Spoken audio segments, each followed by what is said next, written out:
right. So it says that we have an excellent connection. Let's see if that continues. Um,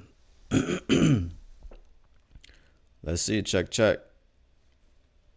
Can you hear? Can you see? Yeah, it looks like it's good.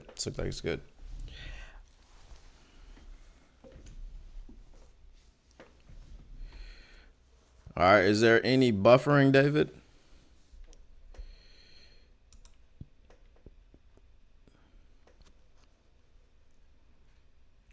All right. Good. So the connection is looking like it's back. There's no buffering. All righty. So just had to restart the computer. I guess I've just been doing a lot of resource heavy stuff. Okay, cool. Mile marker. Good. Great. All right. So before we got cut off last time, we were talking about Jared Goff. We were talking about some of the quarterbacks that are in this division. And obviously the chatter these, I guess I'm not going to say the past few days, but the chatter of the past day has been Goff versus, what's his name? Jordan Love. All right. So Goff versus Jordan Love. And as I said before, I used to be a Goff hater. So let me go ahead and show you some of the content that I used to make when I was a Goff hater, or you could say a Goff truther, not really a hater. But go ahead and take a look at something like this. Pav, Lions fans watching Goff throw passes in the second half after week 3. No, God! No, God, please, no! No! No! No! All right, so this is the type of stuff that I used to make, but this isn't this type of stuff that I make anymore. Why is that? We can talk about the elephant in the room. The elephant in the room is Goff has to have everything go right for him. Now, this is what we say about Goff all the time. But doesn't every quarterback need things to go right for them more often than not? When Goff came here, he was fresh off of being dumped by his old team. His old coach told him he didn't want him. Even Sean McVay comes out and says that he wishes that he had handled the trade better, right? And then we also have to understand that there was no stability in Goff's career. Goff started off with Jeff Fisher. I think Jeff Fisher was there just his rookie year, so he had one offensive coordinator. Then, or was Jeff Fisher there 2 years? I'm not sure exactly. I think Jeff Fisher was there for 2 years. He had two different offensive coordinators. Jeff Fisher gets fired. He comes in, and then he's got Sean McVay. Sean McVay comes in. Sean McVay goes, well, you got us to the Super Bowl, but there's some things that I don't like about you. And then he goes to his the playoff run where he got benched for, was it Wolford? Some backup quarterback got benched for him. Then he got hurt, so he goes in to the playoff game with an injured thumb against the Seattle Seahawks. So that summer he goes and finds out he's basically getting shipped off to Detroit, and he was basically brought to Detroit to die. Like, his career was supposed to come here, and it was supposed to end here, and that was supposed to be the end of Jared Goff. I saw something online that said like he was sent to the pack, and he came back leading it. Like, so this is the thing that it's the elephant in the room. We don't really talk about the journey of Jared Goff to get to where he's gotten to. Now, like I said, for me personally, making this type of content that I used to make, and I have other videos, because I used to post on TikTok before they changed their algorithm to squash, small channels and not let the new channels grow and get views and everything like this. But to be quite honest, I would drop a video and get like thousands of views. And then when they changed their algorithm, it was like a struggle to get 10. So it was a really, really big change. So this is why I just left the platform altogether. But, there were other things that, whenever Goff would have a bad game, because this was very common in his first year here, just go and make a video complaining about Goff. I used to say things like, Goff is a great guy and he just can't be my starting quarterback. Like he can be my starting bench quarterback. He doesn't have to leave Detroit, but he just has to leave the starting lineup, and we need to get somebody else. But opinions change when you get new information. Goff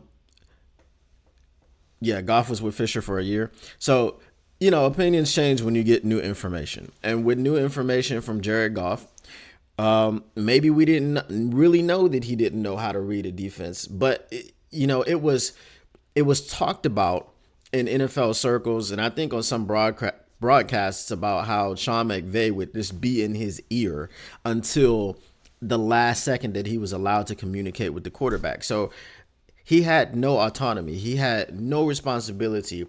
All he was there to do was to run the offense that Sean McVay wanted him to run.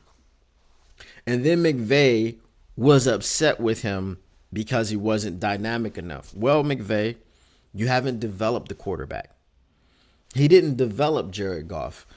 He also didn't develop Matthew Stafford. Matthew Stafford just added an extra dimension to his offense, where he could give him plays and he could go and he could make, decisions, and he could fit some things in with his arm, and he could make some passes that Jared Goff couldn't make because of his arm talent and the fact that he was a 12-year veteran. So, he gets this broken rookie after Jared Fisher had him as a rookie. Then I think Jared Fisher is a terrible coach. I've never liked Jared Fisher at all. Okay, I've never liked Jared Fisher. So for Goff to go to Jared Fisher, that was kind of like the worst situation that you could go to as a young rookie quarterback. He wasn't offensive minded. He just wasn't a good coach. It's not like he went to the Mike Martz era Rams. So McVay doesn't develop it, and then he just kind of throws him away. All right, so he comes here. He needs development. Most of us in Detroit didn't realize the amount of development that Jared Goff needed. Most of us didn't realize that, okay, he came from LA, and when he was in LA, because there was no development, he was further behind some starting quarterbacks, or many starting quarterbacks in the league. Why was he further behind? He didn't know how to read defenses properly. He didn't have any autonomy at the line. He wasn't calling his own audibles. Any audibles that needed to be called were called by Sean McVay. Sean McVay tells him, okay, if you go up to the line and you see this look, then you change the play to this, right? He had no ability to work on his own. He had no ability to diagnose. He wasn't taught these things. Obviously, when you come from college, the offenses in college are becoming more pro ready, but they're not pro ready, right? So when a quarterback needs to be developed and that coach refuses to do it, he will not do it. And then he just throws up his hands and goes, well, we can't win a Super Bowl with this guy. Like, we got to a Super Bowl, and we got to the Super Bowl because we had a dominant run game and we had a dominant defense, right? And then when we get to the Super Bowl, we can't muster points. I think it was 13-3. We mustered 3 points, and we held Tom Brady to 13 points. Anybody else, any other quarterback, if you hold Tom Brady to 3 points, you're gonna win that Super Bowl. But no, not Jared Goff. Jared Goff is trash. Jared Goff is garbage. He needs to be out of LA.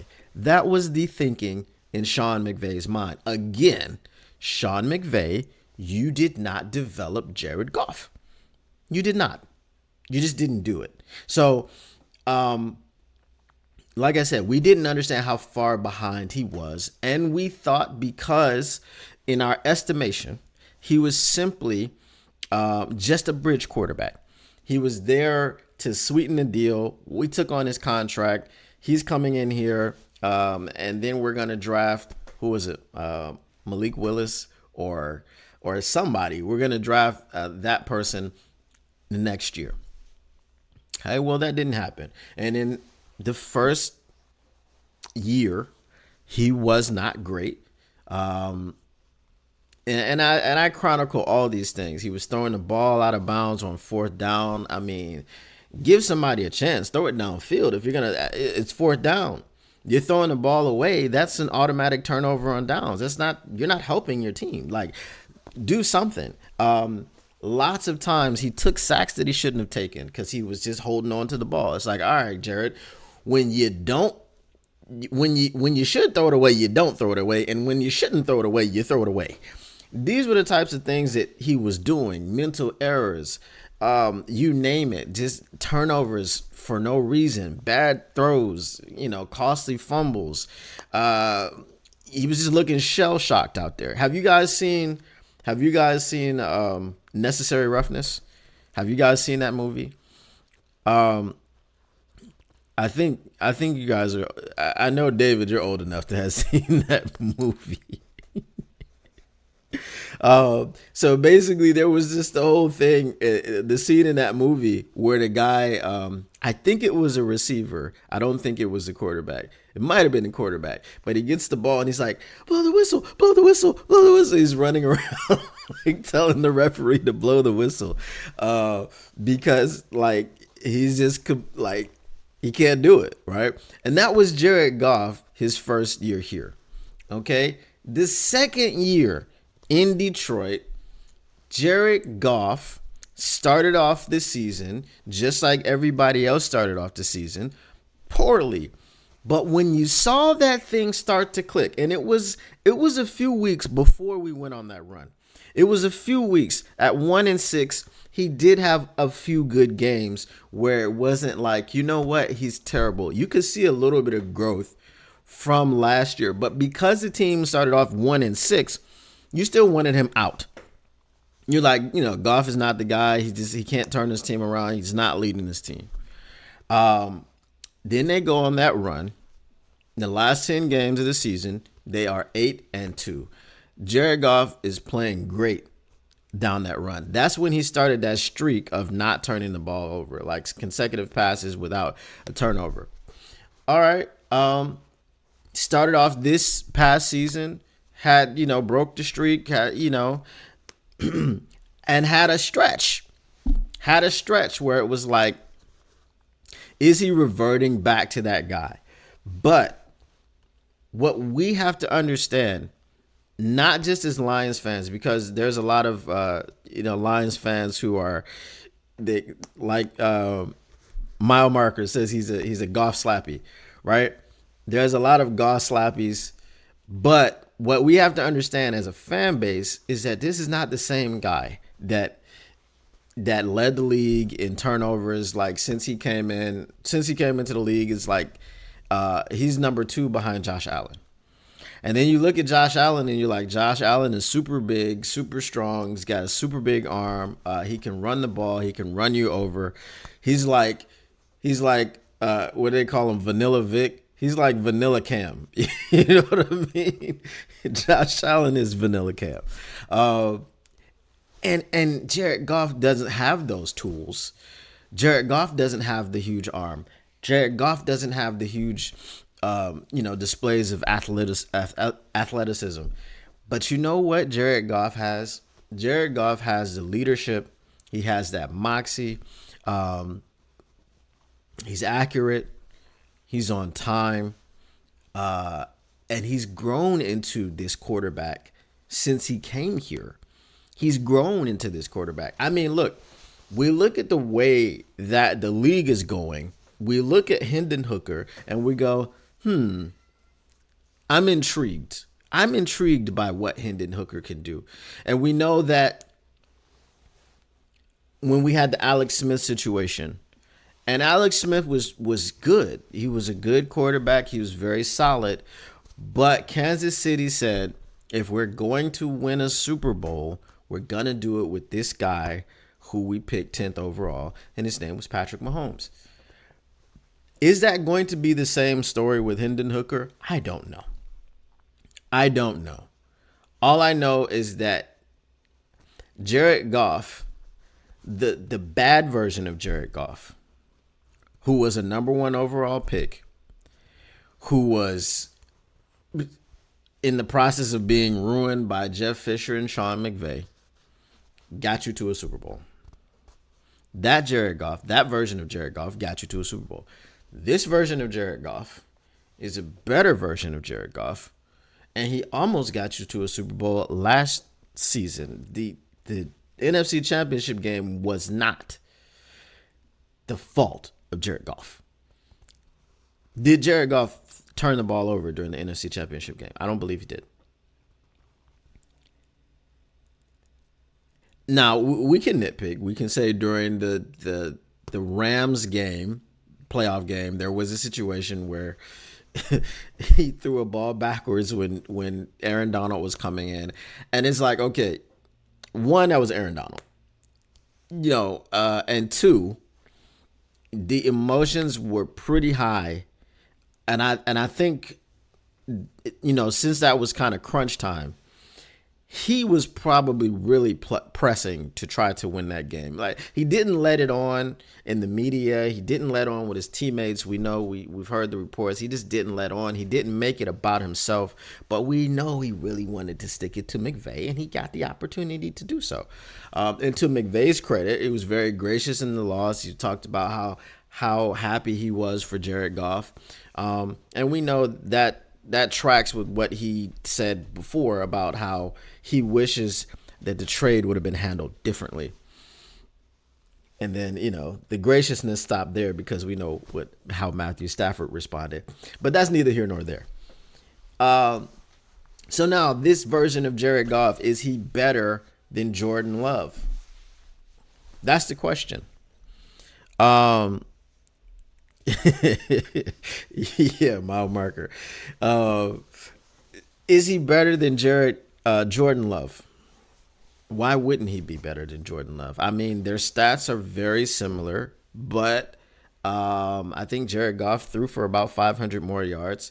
He had 2 less touchdowns and 1 more interception. So Jared Goff had 30 touchdowns and 12 interceptions. And Jordan Love had 32 touchdowns and 11 interceptions.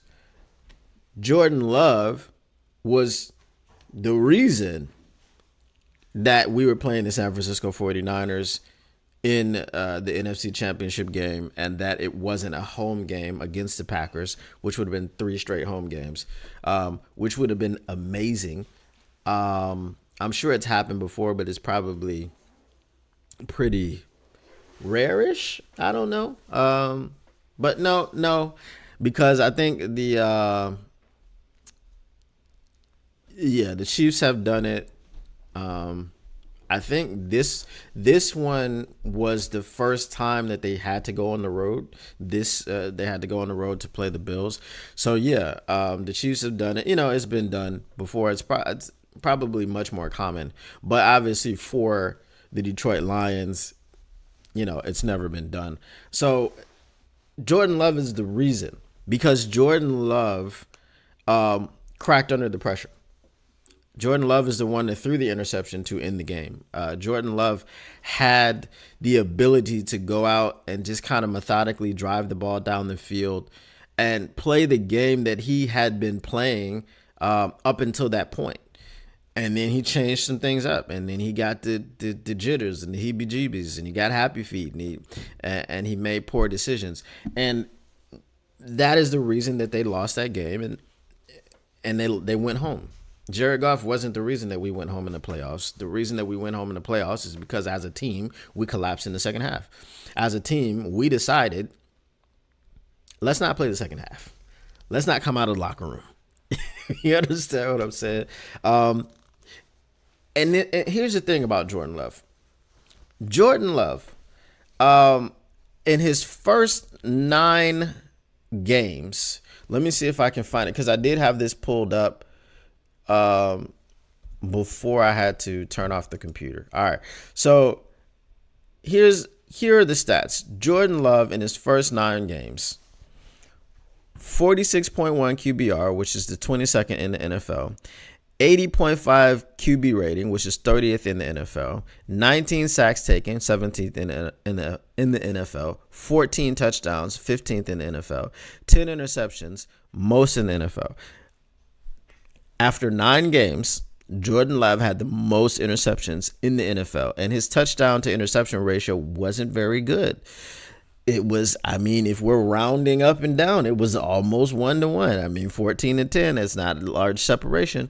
58.7 completion percentage, which was 36th in the NFL. 36th. His completion percentage was behind backups. Behind backups, my friend. There was 31 other starting quarterbacks and 4 backups ahead of him. Okay. 223.2 passing yards per game, which was 19th in the NFL, 6.7 yards per pass, which was 26th in the NFL. These were Jordan Love's stats through the first 9 games. Through the first 9 games, he was horrible. He was an awful quarterback. And then he went on a nice run. They made some adjustments. You have to give props to Matt LaFleur. He made some adjustments, how they call games. You could see the difference between now that Goff's turnovers were a major part of the reason why we lost to the Packers in that second game. Goff's turnovers and the fact that when we would give the ball back to Green Bay, our defense couldn't take it from them. They couldn't stop them from doing anything with it. So that was a big reason that we lost that game.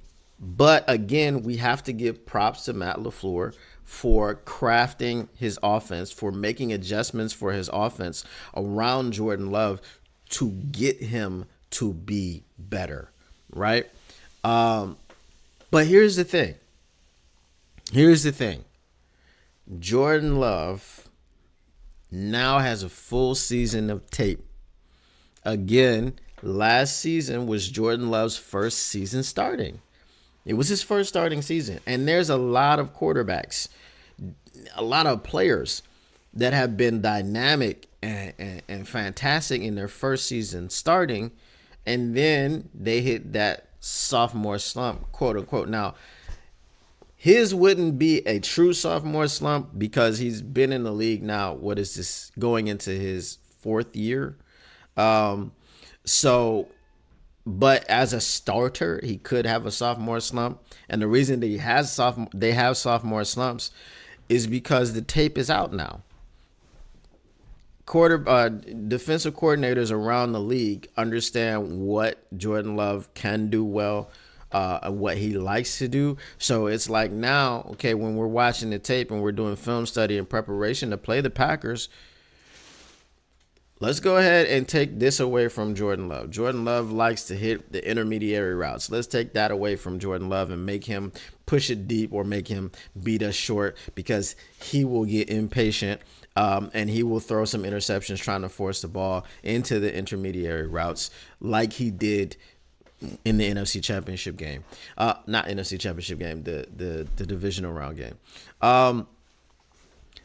So these are things that other teams will now have the ability to look at and go, hey, Jordan Love doesn't do this well. Let's force him into doing this as much as we can during this game.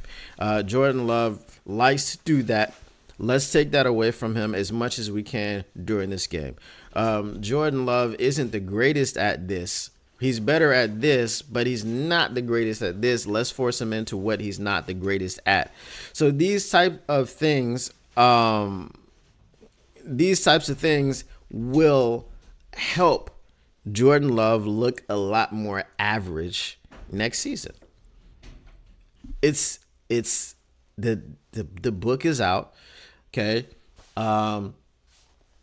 Now, remember when we played the Packers the second time, we had that they had that really quick offense.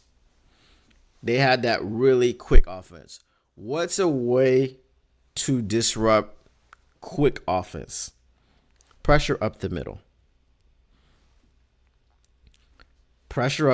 We've got DJ Reader now and Ali McNeil.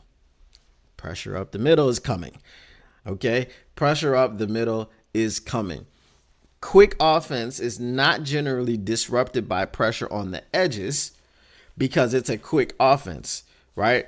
It's a 3-step drop, right? It's 1, 2, 3, hit your back foot and throw the ball. But not now, if your back foot is being kind of pressed against, because now you're having to lean on that back foot a little bit more because the pressure is coming in your lap.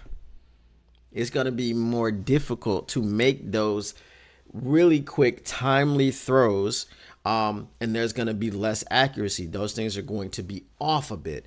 So things like that, when you have a 3rd and 6 and you're only able to complete a 3-yard pass, and then we have tackling, hopefully now in the secondary, which stops you from getting that 3rd and 6 or picking up any more yards or picking up the 3 yards that you needed because you were only able to complete a 3-yard pass.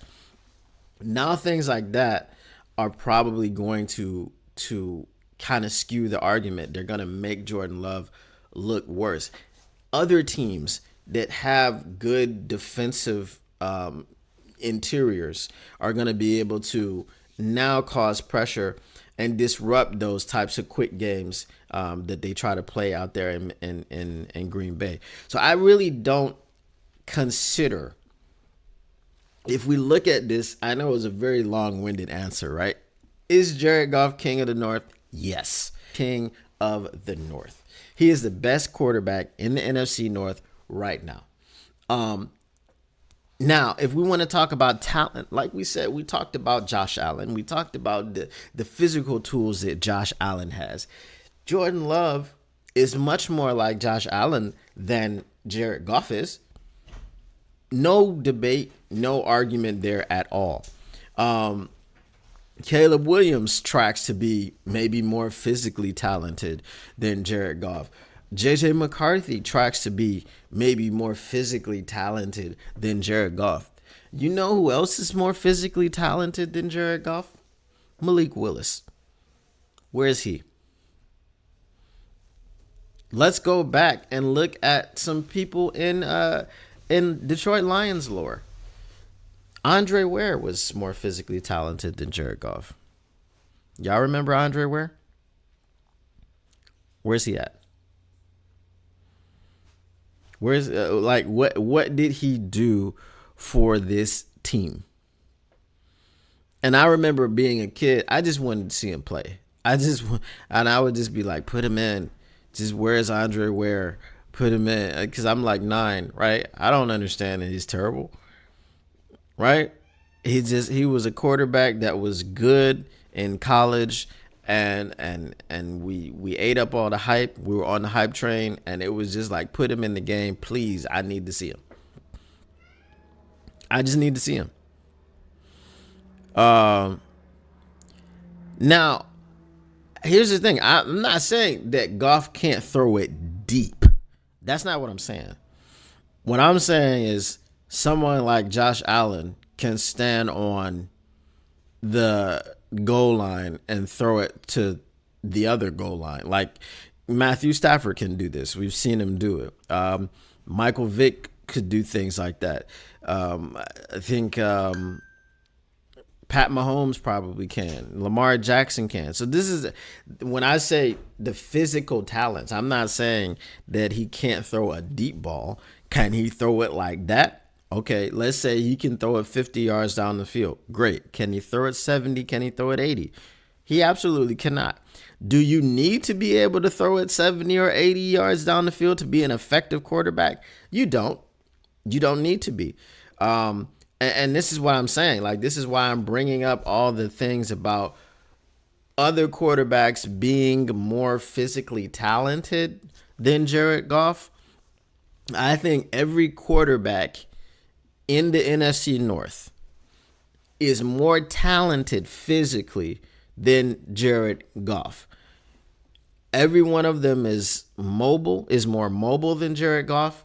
I think every one of them has a bigger arm than Jared Goff.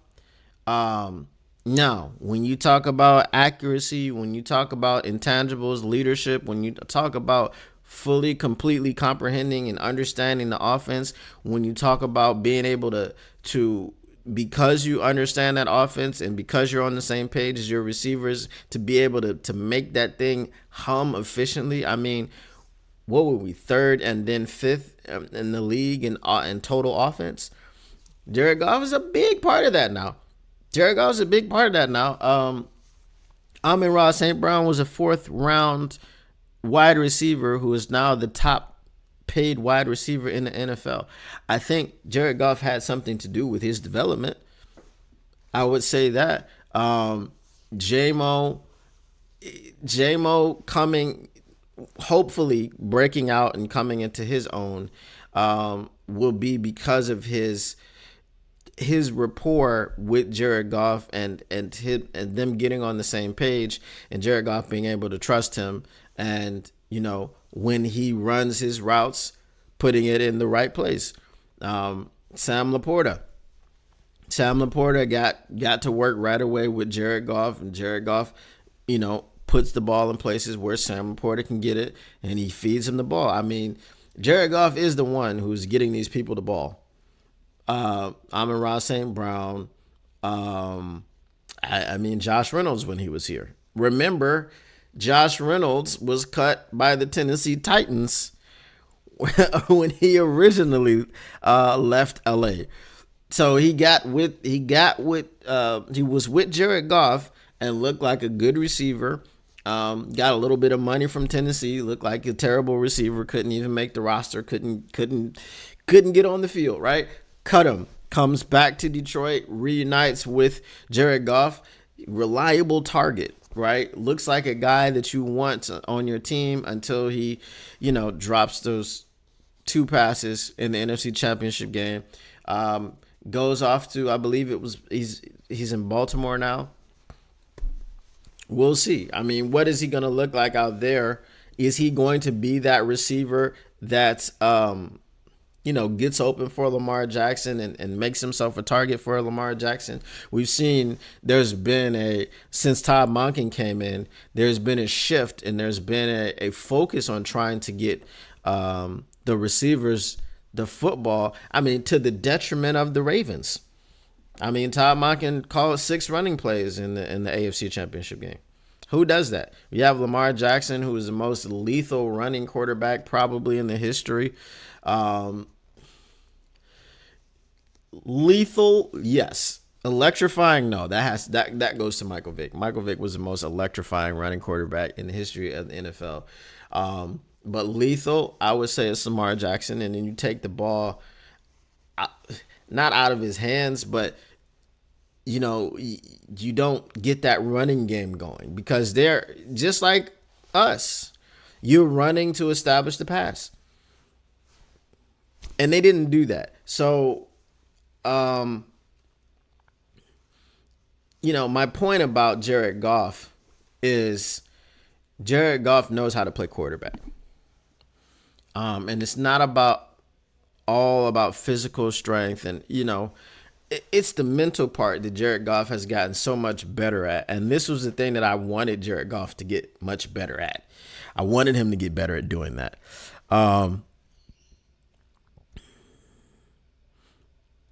Yeah, I'm sorry. I'm just getting to your comments.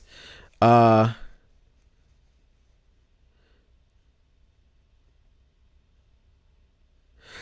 it's all good, mile marker. I am about to actually kind of shut this down anyway, because I have some other things that I need to do. So I try to devote an hour to the stream every day, right? 5 days a week. And then I have to hop off and get some work done and things of that nature. But, in closing, I would say, Jared Goff has gotten so much better at the mental side. Whatever physical limitations he has, they don't show up often. They don't show up often, and he's earned some cachet. He's earned some patience with this fan base. I mean, chanting Jared Goff's name, not just in the playoff games, but at Pistons games, at Red Wings games. I don't know if they've done it at Tigers games yet. They might as well go ahead and do that. But that's the thing. That's the point. Jared Goff is the king of the NFC North. And until someone takes his crown who does it more than for 1 year, we can't say anything else about that. But anyway, I appreciate you, especially Mile Marker. I appreciate you sticking with me through the technical difficulties. Hopefully you enjoyed yourself once again. Hopefully you enjoyed my take on Jared Goff and the other quarterbacks in the NFC North. And hopefully I will see you again tomorrow. We'll try to make sure that there are no more technical difficulties. I'll restart my computer tomorrow, make sure it's fresh before the stream. I do a lot of work on this computer, so that's pretty much what's been happening. But smash that like button if you didn't smash it on the way in. Subscribe if you didn't subscribe on the way in. Share if you didn't share on the way in. And if you've done any of those things, I appreciate you. And I ask that you come back and hang out with me again tomorrow. And bring some friends along and let them know what's going on in this illustrious kitchen right here. As always, until next time, peace.